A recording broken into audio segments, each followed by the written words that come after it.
Definition, field of study and branches of thermodynamics. What is thermodynamics?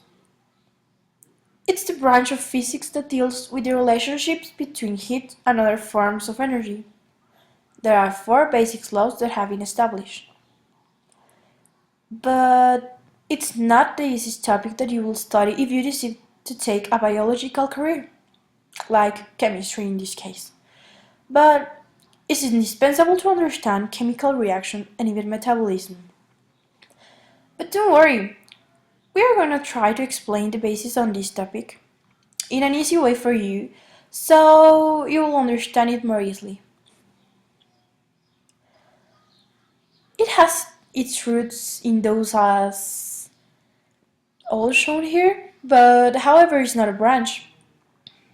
Thermodynamics pervades the entire tree. There are four basic laws. The first law: energy is conserved.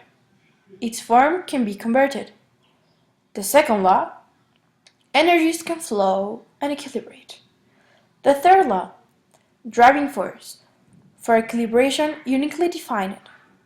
The zero law: it's the thermal equilibrium that is transitive. The zero law. The zero law states that if two bodies are in the thermal equilibrium with some third body, then they are also in equilibrium with each other.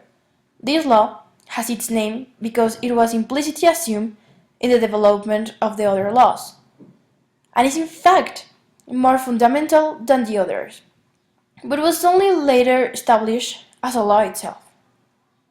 We can observe here that it's A, B, and C. If A is in equilibrium with B, it will equally be equilibrium with C. First law. The first law states that the amount of energy added to a system is equal to the sum of its increasing heat energy and the work done on the system. The first law is an example of the principle of conservation of energy.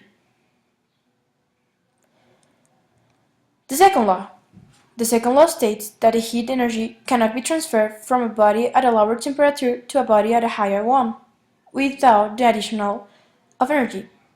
Thus, warm air outside can transfer its energy to a cold room, but transferring energy from a cold room to the warm air outside requires extra energy, like you use it in an air conditioner. Third law. The third law of thermodynamics states that the entropy of a system approaches a constant value as the temperature approaches absolute zero. Thank you.